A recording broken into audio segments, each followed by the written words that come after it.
was loud into the microphone. I am so excited to be here with you all today for our panel for The Boy.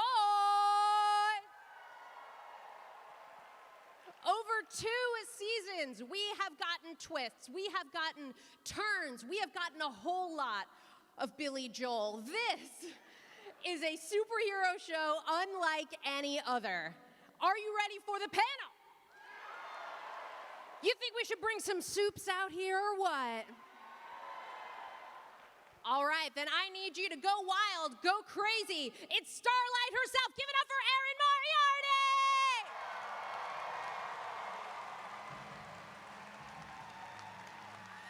Coming up next, we've got Karen Fukuhara!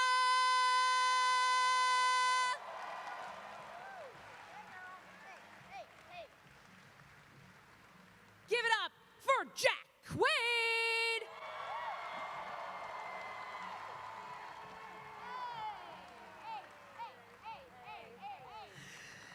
Give it up for the deep, it's Chase Crawford!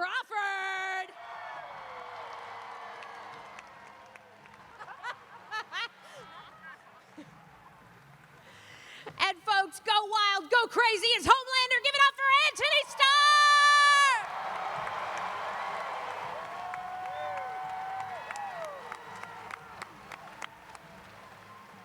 How fucking good is it to see all you guys again? Hello. Huh?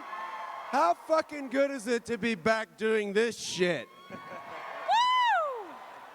We're so good to see you guys. Can I just say really quickly, the first time we ever did a New York Comic Con, we came out here, no one knew what this show was at all. To get that kind of welcome, thank you so, so much. Seriously. Thank you. This is a stocked, packed room, and we are just so excited to be here to do a retrospective on seasons 1 and 2. So thank you all for being here. Thank you for having us. Oh, yes, it was me. It was all me, so thank you. So if we're going to do a retrospective, we should probably take it all the way back to the beginning. Antony, we'll start with you. Oh, God. How did you do you remember first hearing about the show? Yeah, I was actually working on something else, and I didn't have time to audition, and I got a lot of shit from my agents, and finally threw a tape down out of anger in my trailer, just with my iPad, like, just this horrible audition, and they liked it, and here we are. And I'm still doing it, and no one's caught me. It's great. It's a magical story. Yeah, it's truly worth hearing, and I'm glad that you were all here for it. Children, you can learn from it. I love it. Anybody else remember do you have a moment where you remember you heard about the show or it piqued your interest? I just heard from my reps, like they sent me a script. I had no idea it was a comic book initially. I just thought someone made an amazing TV show about America and then put superheroes into it. And I was like, I need to be a part of this show. Like, if I'm not Huey, I have to be, I don't know, some guy screaming, like, I love you, the deep, or something in the background. Like, I need to be a part of this show. So, I guess it worked out. Here I am. It's very fun. Okay. Yeah. Thank you.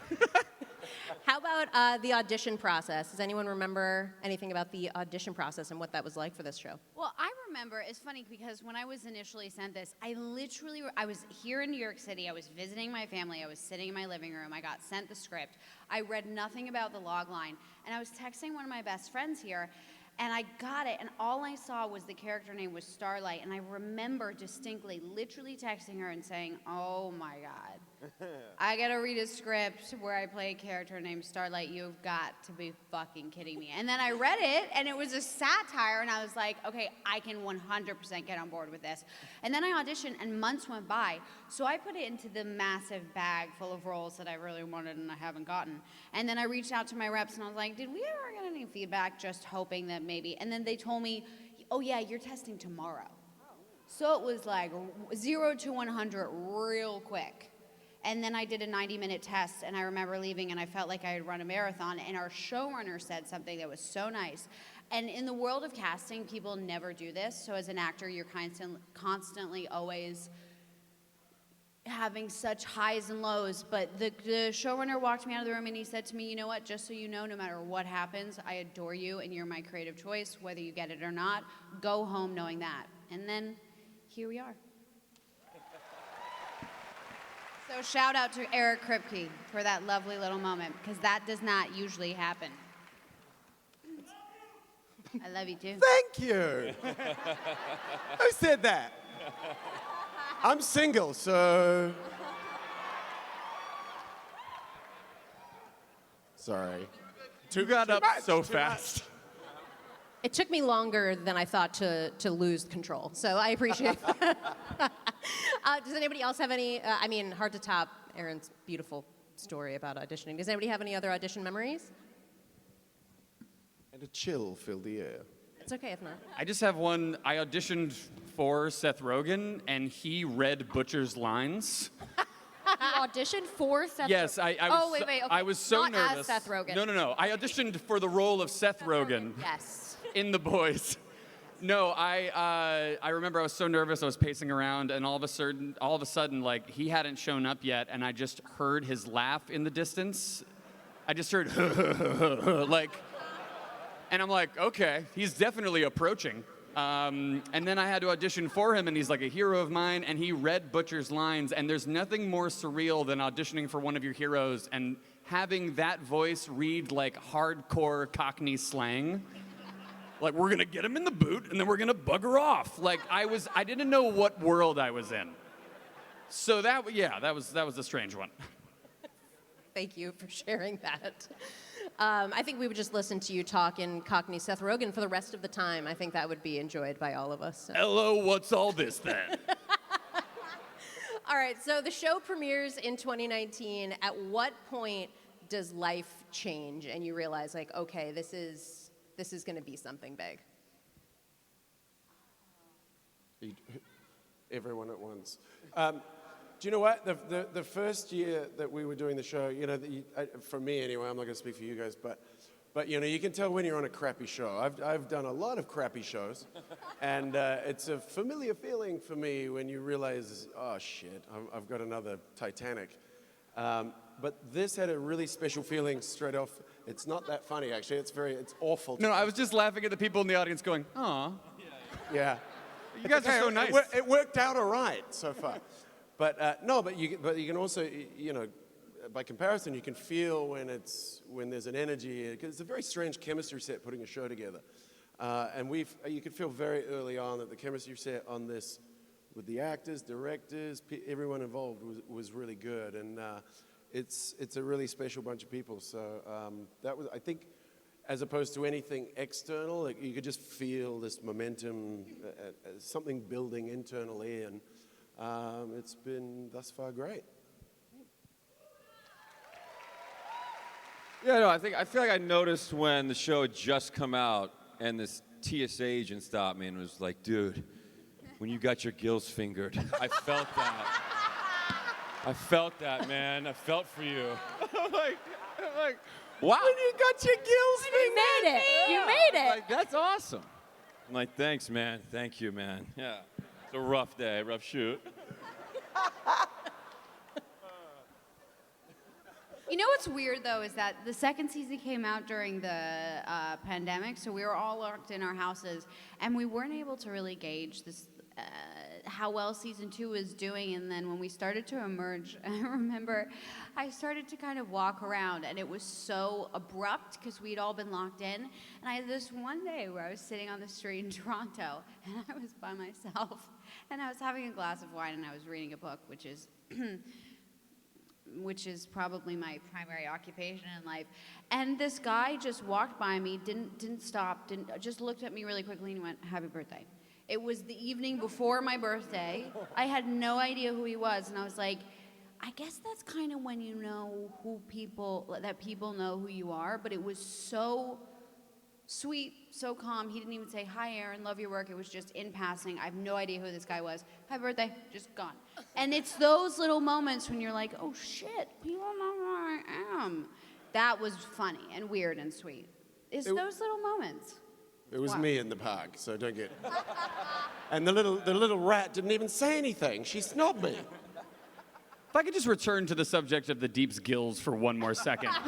Let's talk gills. Just really quick. Yes. I don't know if you remember, Chase, They're but beautiful. they built like a prosthetic like chest for that scene. Oh, I remember. dude. Yeah. And every day for like 3 weeks, it was just sitting in the hair and makeup trailer. So the first thing I saw for 3 weeks, every single day, was just a severed Chase Crawford with gills chest. It drove me insane. Guys, I'm not gonna. It was traumatizing. It was so for bad. us. It's It was hairy, too. traumatizing. It was disgusting. It has Yeah, the hair on hair. it.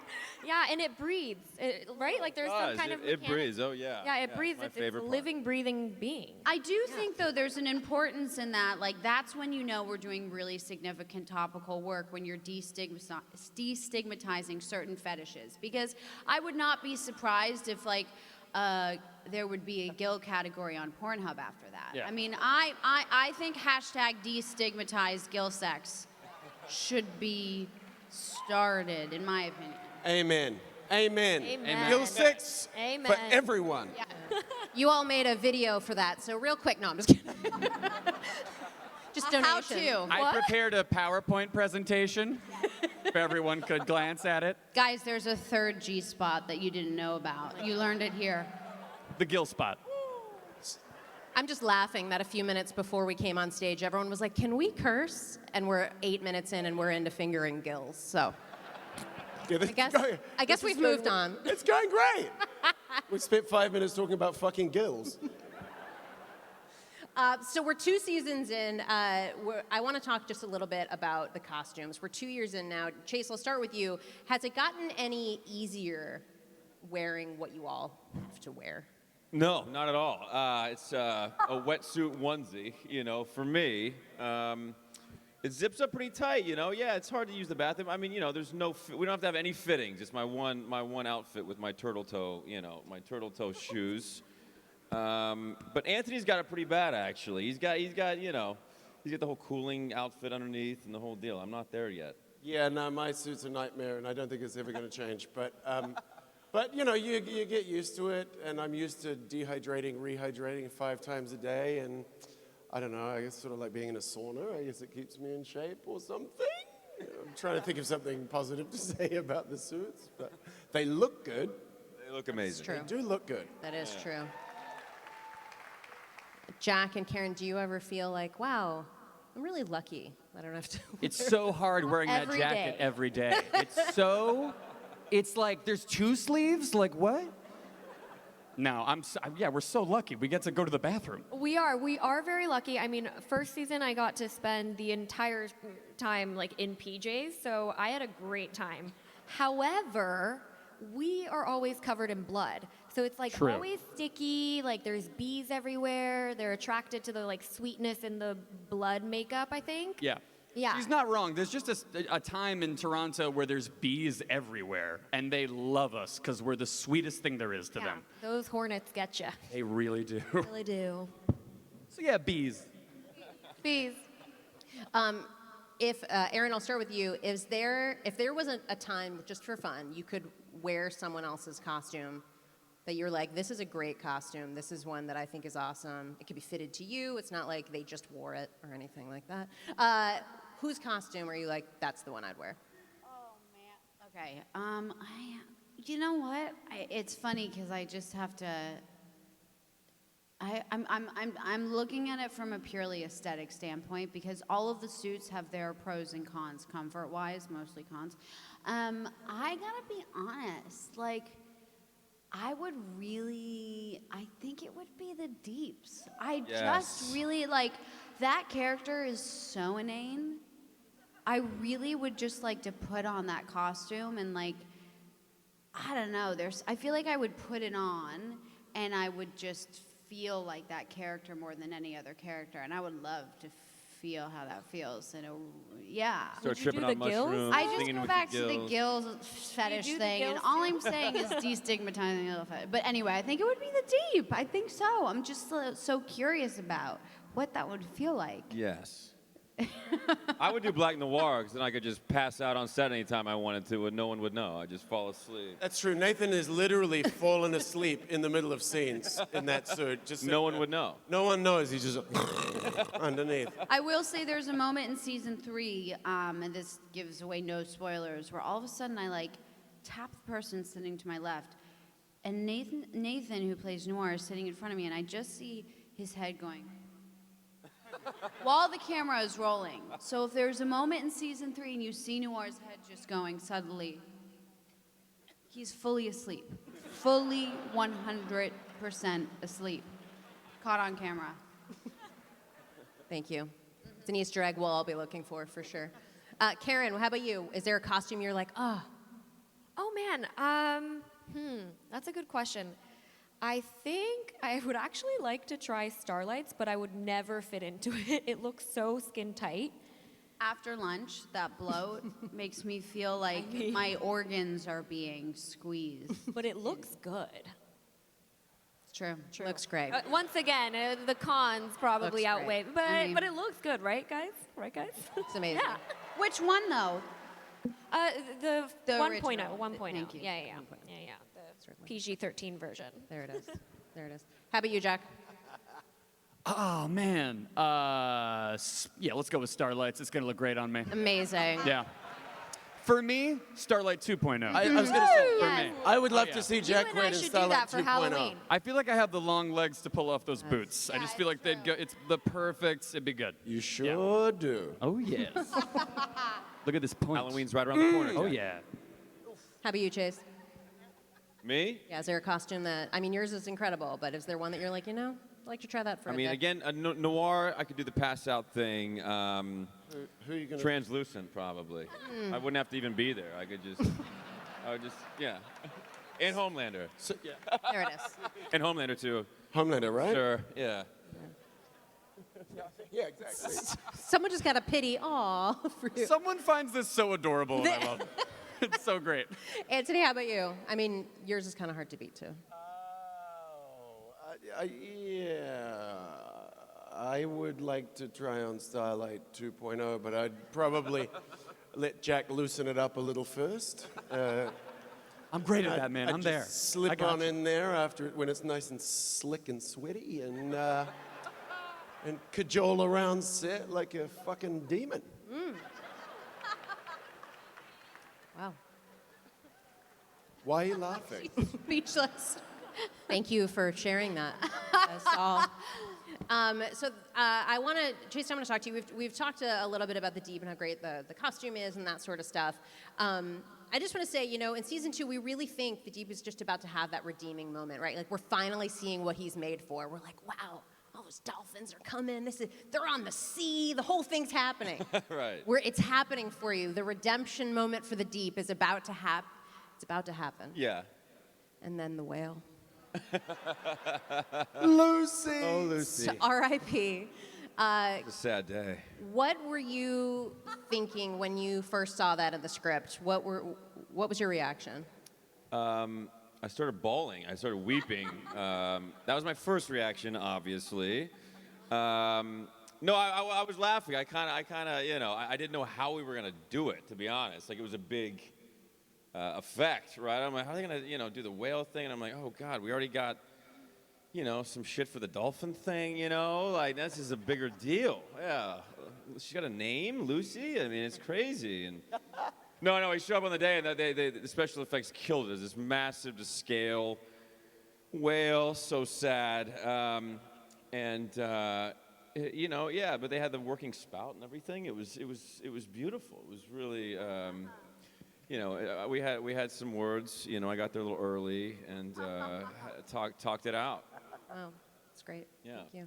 That's Jack, Huey has quite the intimate moment with Lucy in that. Oh yes. your chest. Yeah. How was that? Well, it was like Karen said, there's a lot of bees, and that place is covered in syrup. So they were just trying to come in there. It was a hot and sweaty day, but you know what? The special effects, like to what you were saying, they actually killed it because not only did they build like a real, actual like beached whale, but they built the inside of it too, complete with a beating heart that I was next to the whole time. I think the whole time I was just like, how the fuck am I here doing this? I'm never gonna do this ever again in my life. I might as well savor it. My favorite moment on that day, though, was Laz Alonso, who plays Mother's Milk. He's incredible. Someone told him at some point that there was gonna be air conditioning in the whale. I don't know who told him this, but the greatest quote I've ever heard anyone say is, "Hey, can we get some AC in the whale?" So Laz It was the most Laz moment of all time, yeah. Wow. Okay. So obviously that was one of many surprising moments, to say the least, in this season. Karen, starting with you, what is something that happened this season that you were really surprised by? Surprised by? When you say this season 2? Season 2. Yes, season 2. Yep, Yes. absolutely, season 2. Yep, shutting my mouth. Not my death in season 3. Oh yeah. When I die and no, just kidding. In season 2, I was really surprised that I was given the ability to communicate. I had no idea that was coming when we ended season 1, and shocked and happily surprised when I read that I could do sign language. And it was lovely working with my sign language coach. Her name's Amanda, and she knows ASL. She has hard of hearing and has been living with this for her whole life. So kind of working with her throughout creating the language, and like she came on set. It was just a really special connection I had with her that I think maybe you can see on screen as well. So yeah, that was a good surprise. You absolutely can. Can you talk just a little bit more about creating, because it's not, as we know, it's not sign language, it's not standard ASL or anything like that, and you created it with her? I would say she created the language, and there are certain words in there that we tweaked a bit. She has a really great way of creating the language so that it's really easy to remember, but it is completely different from ASL. One of the reasons was because if she was able to speak ASL, then we would think that maybe or someone in the boys would know how to translate that. And we really wanted it to be something special between Kenji and Kimiko, and a language that was created upon necessity and survival. Yeah. Oh, good. Yeah. Awesome. Thank you, Karen. It's incredible that for that first season, especially, Kimiko says nothing, but we all know exactly what she is feeling. Your performance is truly spectacular. So thank you for Thanks, guys. the gift of Kimiko. Thank you. Erin, was there anything that happened season 1 or 2? What's something that, maybe something you were a part of that you were like, wow, that is something in the script I was maybe not expecting, or something that, surprised you in a way? When I was able to successfully bowl during our first date scene and actually hit all the pins, because when I bowl, everyone in the room should evacuate because it's actually hazardous. It's a health hazard. I could hurt myself or hurt other people, and somehow on camera, this never happens in life, right? They go in for my close-up, and I struck all the pins out. So that was pretty amazing. I was like, I don't know who inhabited my body in that moment. So that was a really pleasant surprise. So that was amazing, and I would say I would say season 2, surprise-wise, it would probably be,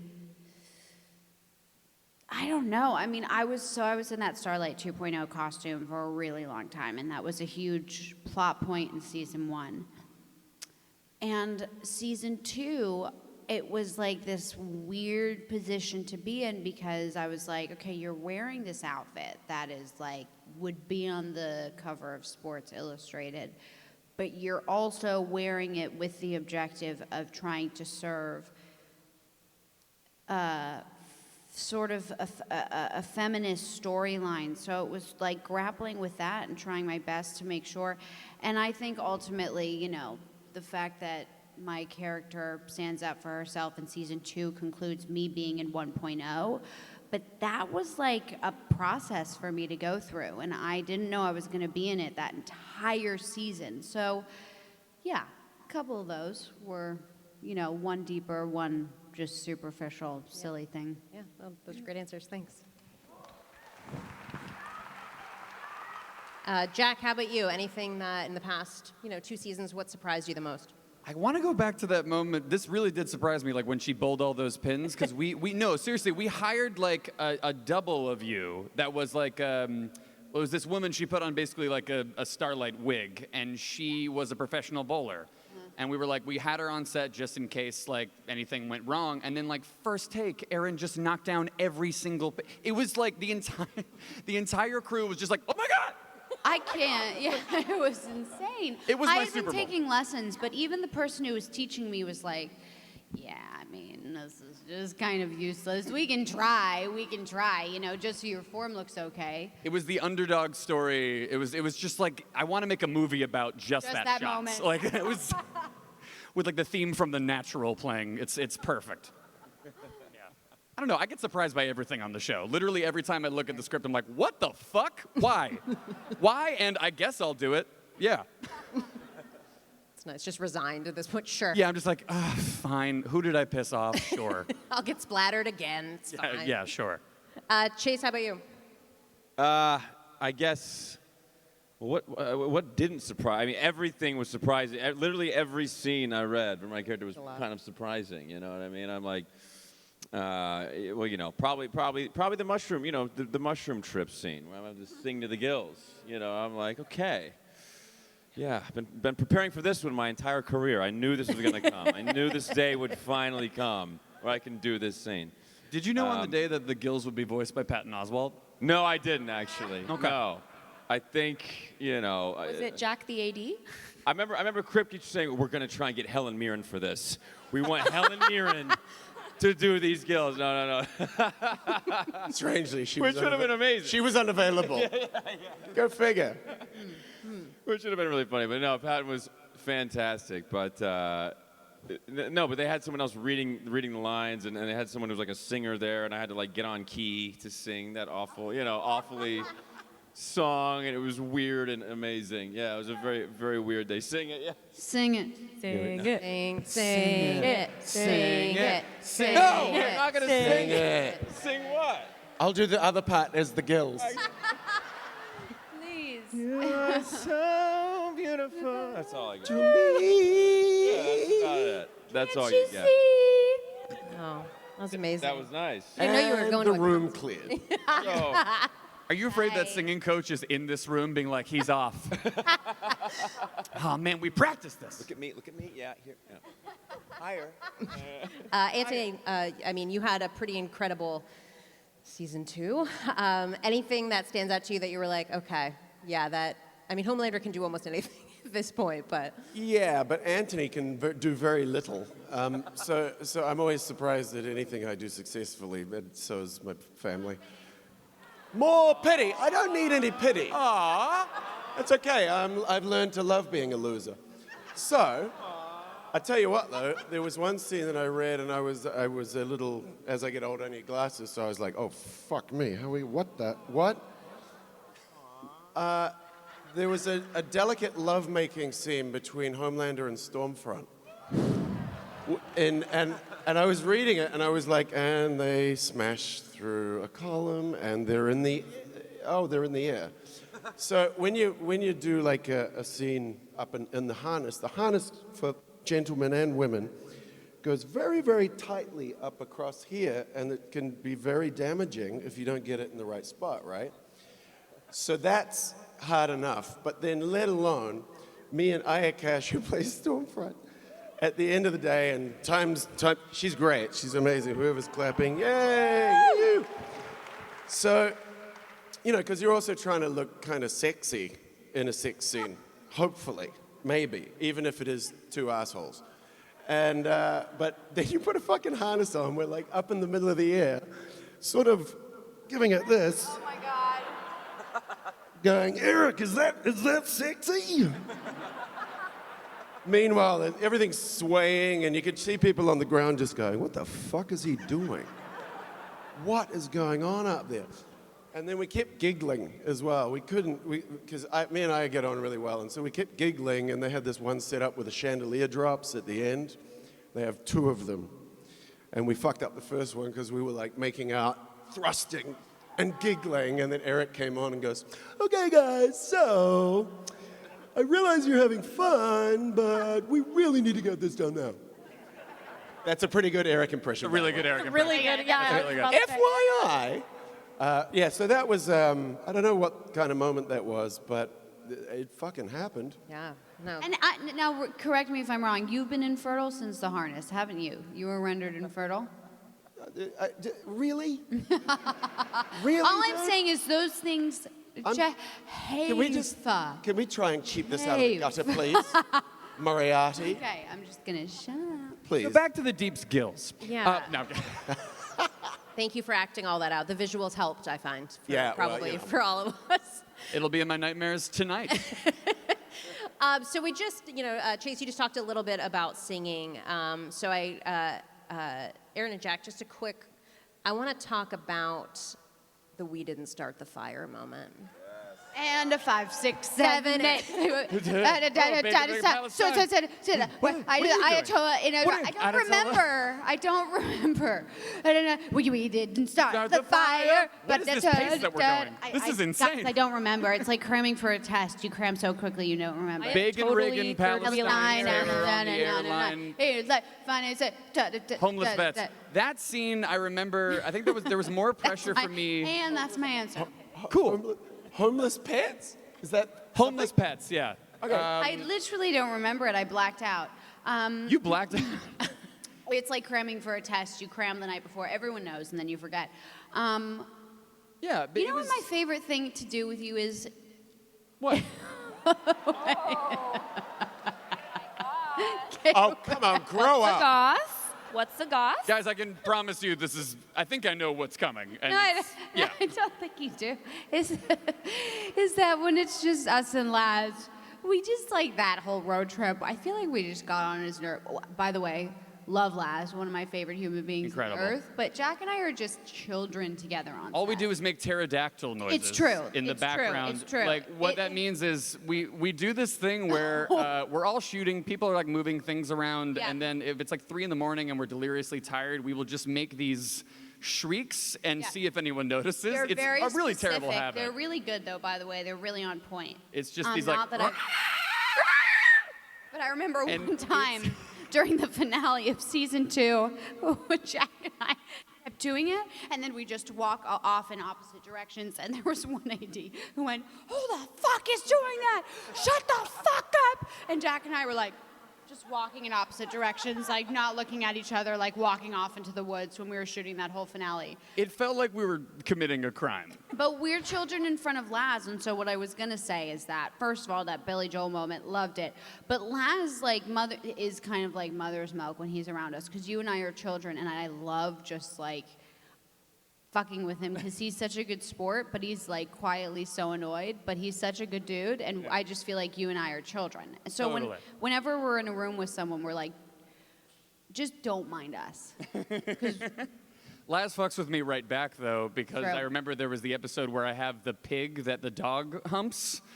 And basically, I was rehearsing for that scene, and I was like playing with the pig. I didn't know that was the pig that was going to be used in the scene. And this is a dog that is famous on Instagram for humping this pig, which I did not know. So I'm like playing with this thing. I'm like, okay, like what am I going to do with this? And Laz just... We start rolling. They tell me that it's this dog's favorite thing to hump. And Laz is just like, I knew like half an hour ago and I didn't tell you. So it all comes back around. Thank you. You're welcome. That we didn't really answer your question, but You got a answered lot. everything we wanted, yes. About the pterodactyl noises, which we've It was not more of done a in public cacophony of before, sounds than so- it was an answer, for sure. That started with a Billy Joel song and ended up with a dog humping a teddy bear. Yeah. You know me, man. It's a No, not that Comic-Con. one. Apparently not. It's a Comic-Con panel dream. That's where you live for. You hope it gets there. So you talked a little bit about the strangeness of season 2 dropping during the middle of a pandemic. The show really talks a lot this season, oddly, about coping snacks and coping mechanisms. I know Annie has her almond joys. The Deep has Twinkies and pina coladas or whatever it is. And Doritos. Doritos, that's it. During this time, what are the sort of either snacks or just things that you've turned to sort of cope and kind of, get by during all this time? Milk. Oh.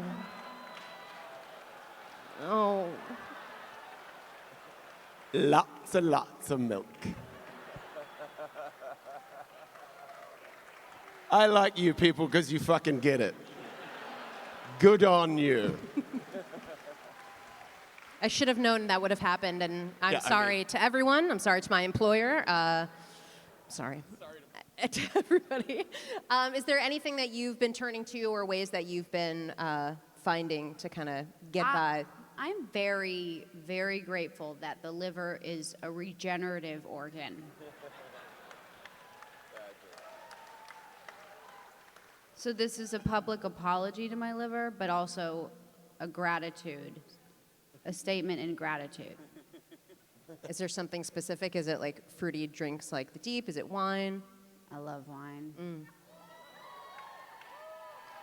I love wine and sugar. So, I probably lost a couple years in the pandemic, but I made the pandemic easier for myself, and I have zero regrets. Yes. Thank you. I can't believe you're supporting and cheering for alcoholism. Come on. It's because they get it. We all have our thing. We get it. Karen, how about you? Anything that... I used to be really into hot Cheetos. But those were not kind to my butthole.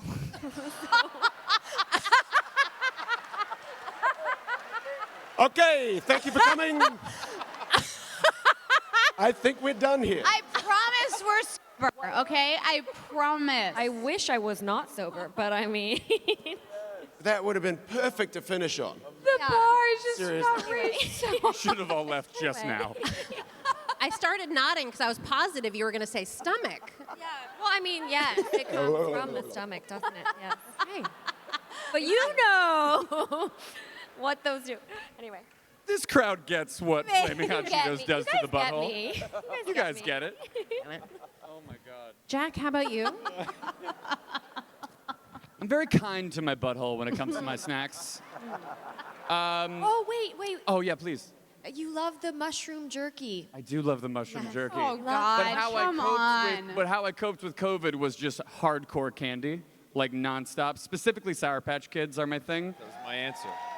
I had mornings where I woke up surrounded in Sour Patch Kids wrappers. Like, what did I do? Like a sugar addicted werewolf.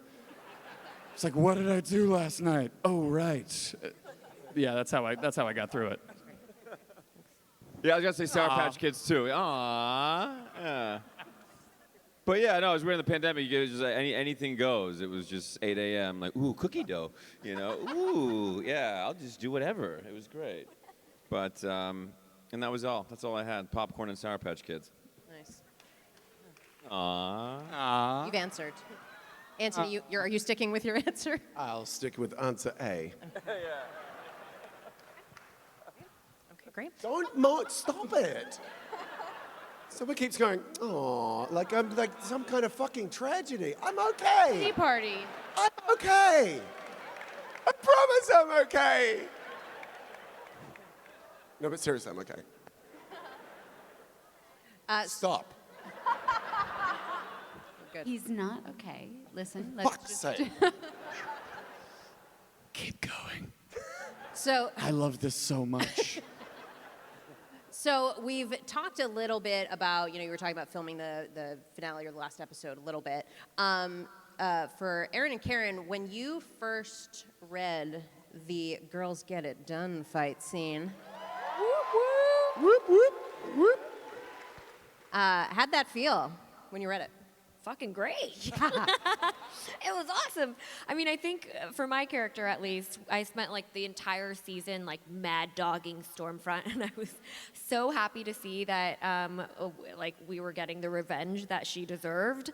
I also love both of our lines during that sequence. I don't remember mine. You mean the ones we ADR'd? Well, I didn't ADR mine, Okay. but I'm, like, I say, I'm gonna put my boot up your Nazi kitty in sign language. Uh-huh. And then yours was, no, you wrote it out today. I saw you write it. You signed it on I wrote it someone. during the fight. This was my favorite part. I had to do ADR for the fight, and I got to spend a full hour of my life yelling into a microphone, saying things like, "Eat my shit, you Nazi bitch!" And I was like, "This is cathartic. Like, who needs therapy?" That was my favorite part. Just yelling that type of shit into a mic. So I loved that. I mean, I loved every part, but that was a catharsis that I needed. Yeah. That was ADR'd, but it was great. I just had an hour of yelling those types of things into a microphone. Felt good. For everybody, I'm fine. How did it feel filming that scene? I think as a viewer and as a woman and someone who enjoys, superhero movies and shows, like, it was just something that I just said, I don't think I haven't seen this, right? Especially the shot when all the guys are just kind of standing on the side. What did that shoot feel like? Do you have any memories about that shoot? Freezing cold. Cold. Yeah. Coldest I've ever been in my That life. was the predominating Very feeling. cold. Yeah. No, I mean, I feel like, here's the thing. Aya Cash is like one of the best who plays Stormfront, one of the best human beings you might meet in your life. So for me, of course it was really fun. Of course, I mean, like, I like being in fight scene. I'm not that good at it. But I felt like I was like running up to her and like fake kneeing her in the face, and then they would yell cut, and I'd be like, I am so sorry, because I actually felt conflicted about it. But then when I watched it and got to be like a third party sort of pseudo observer, that's when I was like, fuck yeah, because of the song they chose too. Like, as soon as they chose that song, I feel like it elevated the whole scene. During the filming of it, it's just interesting because when you're filming something, right, it's so dissected into choreography, and the stunt doubles come in and it's just like choppy. And it's really fun, but it's a lot of like fake kneeing someone, and then one of the best parts of our job, I think, is going through an experience like that feels like, I don't know, deconstructed, choppy, and then seeing it come together with that music, and you're like, whoa, that's what it all came out to, and it was really fucking satisfying to see. I've got to add to that. Aya is like one of the kindest human beings on earth. I think we're going to dinner with her after this. Very excited.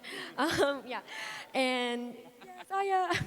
And I felt bad similarly because, it was 3 girls against 1, and we couldn't really use her stunt double that much for that scene because she has to get hit in all different directions, and that just means her face is in every shot. And so we would be waiting our turns, like Erin would hit, and then I would hit, and then Dominique would come in, and we would just kind of like take turns hitting her, fake hitting her, but then she had to like be like just throwing her body into the ground. And I mean, I felt terrible during the day. However, I was watching the scene with a few of my friends when it came out, and all of my friends, as soon as it like started, they were like, oh shit. Yeah. And it felt pretty good. So, Sorry, yeah. Aya. Yeah, sorry, Aya. Thank you. I think a lot of us were probably having that same reaction at home for sure. So for everybody, what was it like when you finally got to see the finished product? I mean, again, it was kind of, 2020 stuff going on, and what was the viewing like for you all? It's pretty great because the way the show is structured, there's a lot of different storylines. Like the Deep was on such a weird tangent in season 2 with all his Scientology craziness. Oh, not Scientology. Okay, Church of the Collective, right? Yeah, get it right. Yeah, but not Scientology because that's not a fucking cult. Get it right. Right? Yeah. Okay. So not that, but not that, But like so he's off doing his thing. Jack's, playing around in Wales and doing playing in the air-conditioned whale. But we don't get to see each other's stuff. So it's really cool, actually. I think I'm not speaking for you guys again, but I think lots of actors don't like watching their own stuff because you're always like, oh, I should have done this, I should have done that. But the great thing about this show is you see so much of the rest of the cast's work that you simply weren't a part of. And because we do have a unique, if all actors say this, the cast is all great, but it genuinely is the case in this that everyone is fucking cool on the show. So in a nice, supportive way and as a castmate way, and also in terms of just being into the show. Everyone kind of likes being there. To get to see the whole thing put together and see what these cats are cooked up, it's fucking great. Yeah. It's awesome because you get little like hints of it sometimes. We're like, oh man, I just shot this thing. I was in a whale. What were you doing? And I just loved how, especially with season 2, like you're right. It was like there was a show about the Seven, there was a show about the boys, and then there was the Deep's own show. Fuck Fresca. Yeah. I think we were all like waiting for like, okay, they'll tell us what the Fresca's about. We'll get there. What's with the Fresca? Still a secret. We don't know. You gotta watch it again to find out. No. I don't even know. Kripke explained it to me one time, and I still don't understand. So there you have it. I'm serious. I don't know what it is. I have no answers for you. Okay, just thought I'd ask. Throughout the show, we see glimpses and advertisements of products or television shows or movies that the Seven is promoting or is going to be a part of, and that's kind of one of the most fun things to see is just seeing those little glimpses. What are some of the ones you've seen that have been your favorites or ones that you're like, ooh, I wish we could have done that for real? Black Noir for Drakkar Noir. Incredible. Every ad he does, especially his like buddy cop movies with like Seth Rogen, are just my favorite. I like that one, I think, that you did early on, was it soy sauce? Oh, yeah, the soy sauce commercial. The Deep doing an ad for soy sauce, like bowing to this big fucking octopus. Yeah. It's so absurd. That was an Amazon exec inside the octopus suit. Was it? Yeah, it was actually a lot of What? fun. Yeah, we had fun that day. Yeah, just keeping tabs on us. Just making sure their dollars are spent wisely. I'll be in the suit monitoring. Sorry, I'm fired now. You better get a job on HBO now. It's okay. Every door closes and another opens, right? That's what it is. Let's just make this the unofficial catchphrase for the show, just the boys. Aww. This is my favorite. When you think about, the past, few years that you've been going to conventions a little bit, I know, there's, you did your first San Diego Comic-Con in 2019. What has Comic-Con been like, since you started doing that? What are some of the moments that have stood out for you as either being funny or memorable or something that meant something a lot to you? I think the biggest shock is when I see people like tenting out to get into a panel, or I think when we went in 2018, 2019.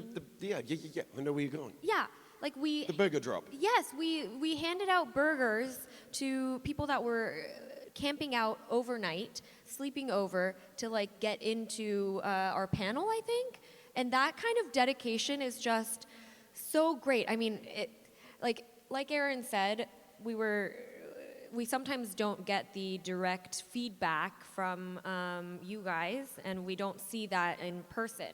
And so being able to see the sheer amount of people and the dedication and the love for our show was just amazing. So thank you guys. Seriously, thank you. Thank you.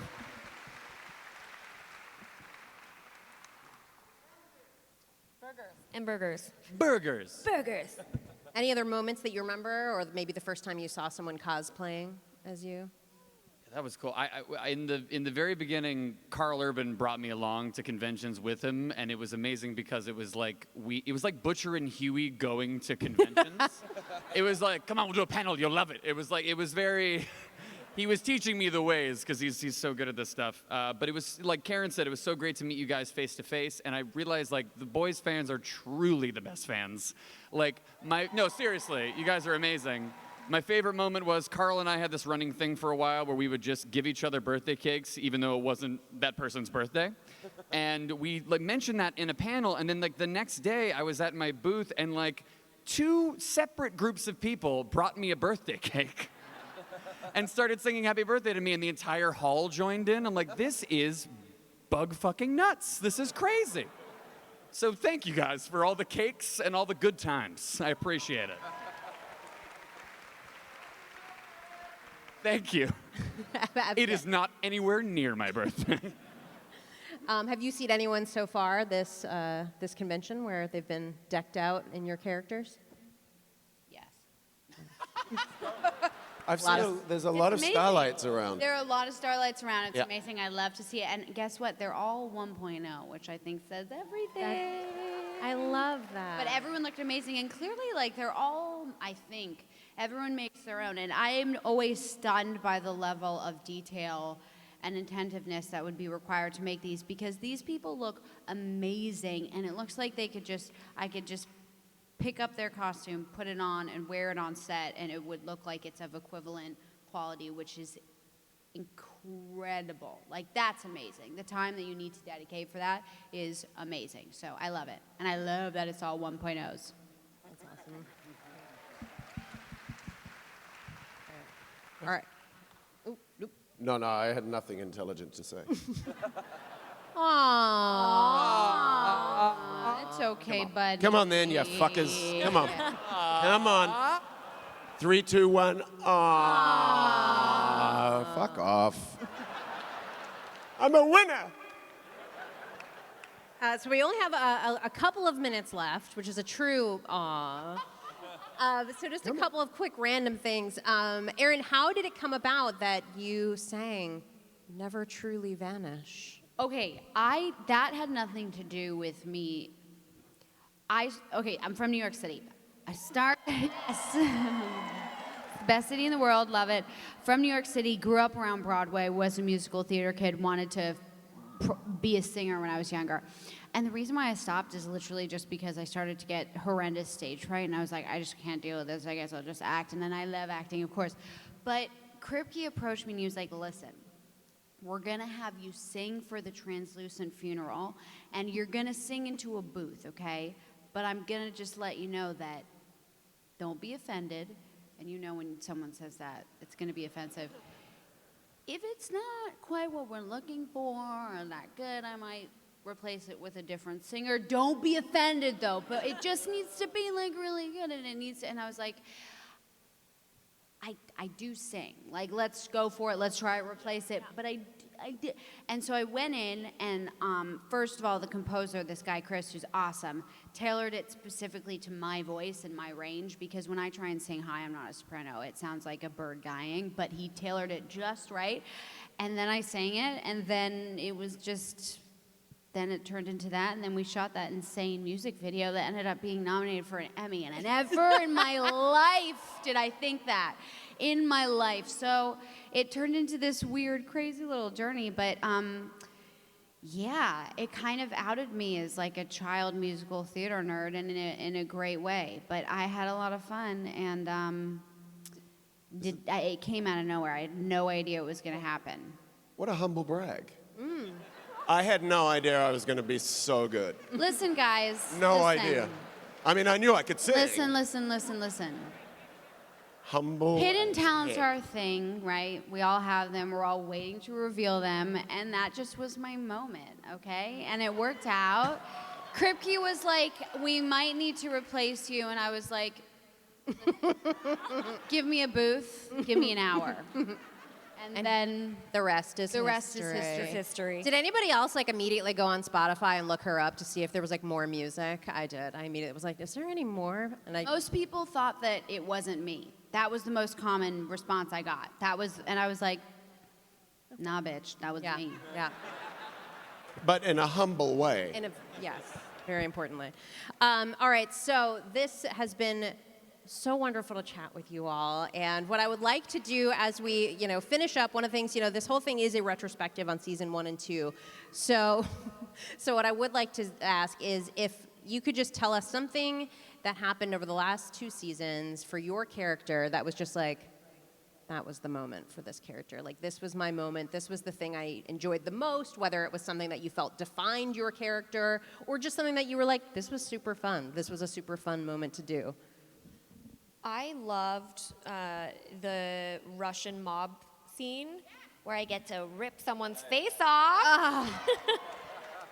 Iconic. Iconic, right? Thank you. So, have you ever been in a plane and... No, motherfuckers, you don't know where I'm going with this.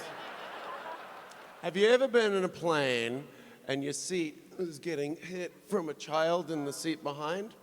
I got to throw a kid off a fucking roof. And I can't tell you how deeply satisfying that was. Sorry, parents. We don't love your kids, they're not special.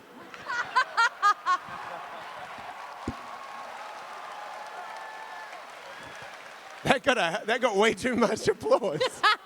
You sick fucks. What else? Chase, is there a moment that happened that you were like, okay, yeah, this is, like, whether it was something you really loved or something you feel like, honestly, the way you're looking at me, I'm afraid to hear what you're about to say. Something that defined the deep, or a moment that you were like, that was pretty cool to do. I always wanted to murder a dolphin. I just really, Yeah. no, but doing the scene with a dolphin was definitely probably the best, because it was weird. I mean, we're in this warehouse. The van was like static, and it was like, it was just a couple people kind of moving it, and there's 2 people like pumping the dolphin, and I'm talking to this thing. I don't even know if it was gonna work. I'm like, I think this one might end up on the cutting room floor, but that was fun, and the head shaving thing, that was a lot of fun too. I'd always wanted to do that, and that was fun. Yeah. This is just who can be the most fucked up. I think I win because I got to do a scene with Chase's butt. What? In season 1. Yes. Like, Oh, yeah. That's pretty I would say that 80% to 90% of America would do a lot of things to see that. I worked on that tan line. Yeah, a lot of spray tan on the No. backside. I'll be serious, though. I'll be serious. And actually, I didn't, because we were very respectful on that set that day, and I was in the zone. I loved the scene where I got to beat up those dudes, where they were about to. It seemed like they were about to rape this young woman, and I was like, "Hey, motherfuckers!" And I got to beat them up, and again, like, I just put people who I hated and I wanted to beat up in their place, and it was very cathartic. And I actually remember it was a night shoot, and I get so tired during night shoots. I'm bad with them. I was so energized the whole time. I was like, let's fucking go again and again and again and again. Give me another chance. Use my elbows a lot. That's a particular. My elbows are my forte, and we swung those in because the stunt coordinator noticed that. So, yeah, that would be it. It's a great scene. How about you, Jack? I got to blow up a guy with an ass bomb. It's a sentence I never tire of saying. I love this show. I think it's safe to say everyone in this room loves this insane show. I cannot wait. I know all of us, I speak for everyone when I say that I cannot wait for whatever is in store for all of you next. And just truly thank you all so much for being here. Thank you guys. Thank you guys Thank so you. much. Give it up. Thank you. Real quick. Thank you. Real quick. It's been such a bizarre year and a half for everyone. And this is one of the first semi-normal, pretty normal things that we've been able to do with you guys. And I can't tell you, like, seriously, like, we are so fucking happy to see you guys again. And welcome back.